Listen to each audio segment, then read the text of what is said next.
Hello नमस्कार। India specially Delhi के लोग कबूतरों की इंक्रीजिंग पॉपुलेशन से परेशान है क्योंकि वो जगह जगह गंदगी करते हैं और भी कई सारी दिक्कतें इन कबूतरों की वजह से होती है। इसी तरह की परेशानी केन्या के लोग भी फेस कर रहे हैं इंडियन क्रूज की वजह से।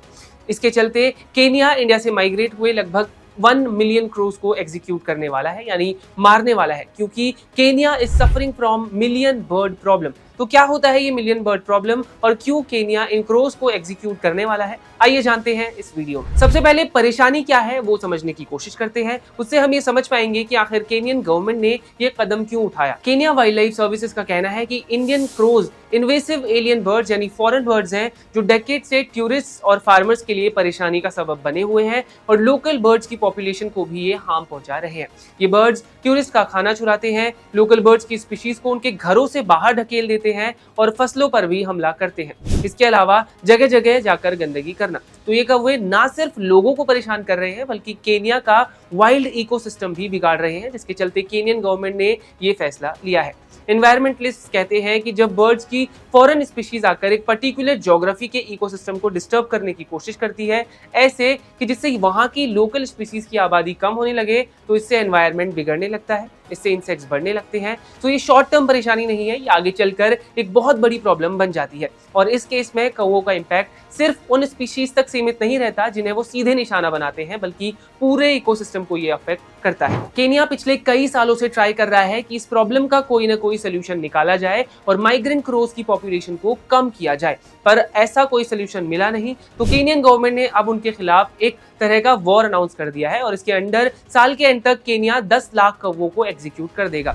आज के इस मॉडर्न दुनिया में भी केन्या को इस तरह का स्टेप लेना पड़ रहा है। केन्या का प्रॉब्लम सिमिलर है to the problem of China. यहाँ कौवे हैं, वहां सिमिलर प्रॉब्लम हुई थी स्पैरोज की पॉपुलेशन की वजह से। चाइना के इस फेस को फेमसली चाइनाज स्पैरो वॉर के नाम से भी जाना जाता है। वहां भी स्पैरोज फसलों को नुकसान पहुंचा रही थी, तो तब के चाइनीज लीडर ने लोगों से कह दिया था कि आप इन स्पैरोज को मार सकते हैं, और इस वॉर में करोड़ों स्पैरोज को मारा भी गया था। इसी पर अश्वत्था ट्री बुक्स की एक बुक मैं आपको सजेस्ट करना चाहूंगा जिसका नाम है चिप चिप चिपर कॉलिंग, और ये स्पैरो वॉर पर ही स्टोरी बेस्ड है।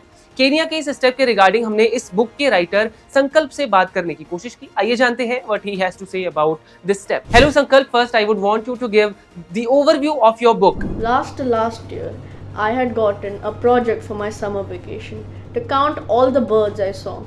So every day I would sit outside and start counting. After the vacations, I saw I had counted a lot of crows and a lot of pigeons, but I only counted one sparrow. I started researching on this, and all the interesting points and topics about this specific thing were amazing. So I compiled all of it into a book and made it ready for you guys to read. As I've cited in my book Chip Chip Chipper Calling, the same happened under the reign of Mao Zedong in 1958. He organized the Kill Sparrow campaign in China, where people used pots and pans to bang and make loud noises so that the sparrows could not land and could not rest. They thought that the sparrows were eating away the grain of the country, but the sparrows were not only eating away the grain, but also the pests. This was one of the many reasons that led to the Great Famine in China. Another thing that was happening in the world during this time was what was happening in Russia. People's taxes were lowered by the number of sparrow heads they brought in. The sparrow war that was declared by China is similar to now what Kenya is doing to the crows. Do you think इस problem का कोई और solution available है? अगर है तो फिर वो क्या सोल्यूशन हो सकता है? In this week's news, you might know that the Kenyan government is planning to kill millions of crows because they are an invasive species to the country. As I cited in my book Chip Chip Chipper Calling, something similar happened during the reign of Mao Zedong in China, where he initiated the campaign Kill Sparrows.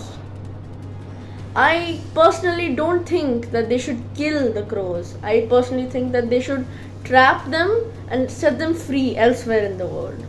Thank you so much संकल्प for connecting. तो ये थे संकल्प जिन्होंने एक well research किताब लिखी है चिप चिप चिपर कॉलिंग। आप पढ़ें और कमेंट करके बताएं कि आपको ये किताब कैसी लगी। फिलहाल इस वीडियो में बस इतना ही। बने रहें क्लिक इंडिया के साथ। धन्यवाद।